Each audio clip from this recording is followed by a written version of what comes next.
അങ്ങനെ ഇരുന്നപ്പോൾ മുത്തിനൊരാഗ്രഹം ചോളം കഴിക്കണമെന്ന്. അങ്ങനെ തന്നെ അവൾ അച്ചിച്ചനെയും പിടിച്ച് വലിച്ചും കൊണ്ട് ഇതേ ഒരു ചോളം അങ്ങ് മേടിച്ചു കൊണ്ടുവന്നു. സാധാരണ ഞങ്ങൾ വെറുതെ വേവിച്ചെടുക്കാറാ പതിവ്. എന്നാൽ പിന്നെ ഇത്തവണ കുറച്ച് വെറൈറ്റി ആയിക്കോട്ടെ എന്ന് കരുതിയിട്ടുള്ള കാണിച്ചു കൂട്ടലുകളാണ് കേട്ടോ കാണുന്നത്. ചോളപ്പം ദേ ഇങ്ങനെ കഷ്ണങ്ങളൊക്കെ ആക്കിയിട്ട് മുത്തയിലൊരു കഷ്ണത്തിൽ ഉപ്പ് ചാലിച്ച് പരട്ടിക്കൊണ്ടിരിക്കുകയാണ് കേട്ടോ. എന്നാൽ പിന്നെ കുറച്ചുകൂടി വെറൈറ്റി ആയിക്കോട്ടെ എന്ന് വിചാരിച്ചതേ കുറച്ച് മുളക് പൊടിയും കൂടി ഇട്ട് അത് ദേ ഇതുപോലെ അങ്ങ് തേച്ച് പിടിപ്പിച്ചുകൊണ്ടിരിക്കുക. എന്താവോ എന്തോ നോക്കാം. ഇത് മുളക്, ഇത് ഉപ്പ്. നമുക്ക് സ്റ്റീം ചെയ്തെടുക്കാം. സൂക്ഷിച്ചു വേണം ടമ്മേ. Okay, finish. കണ്ടോ, മൂടി വെക്കാം നമുക്ക്. അപ്പം നമുക്കിത് ആയിട്ടുണ്ടോ എന്ന് നോക്കാം. ഓഫ് ചെയ്തോളൂ.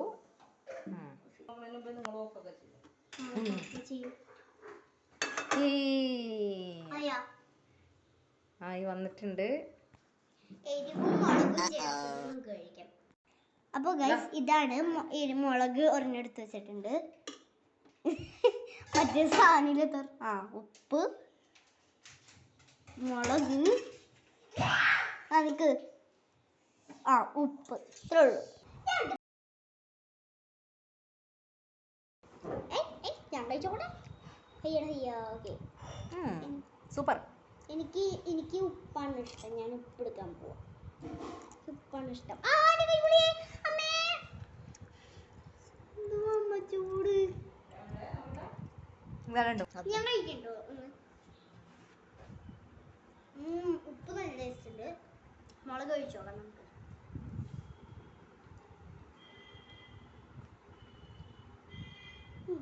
നല്ല ടേസ്റ്റ് ഉണ്ട്.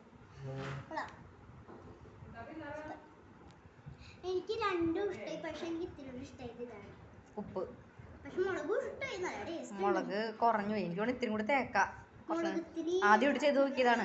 മുളക് ഇത്തിരി കൂടി ആക്കി ഇട്ടു. സ്വീറ്റ് കോണാണ്.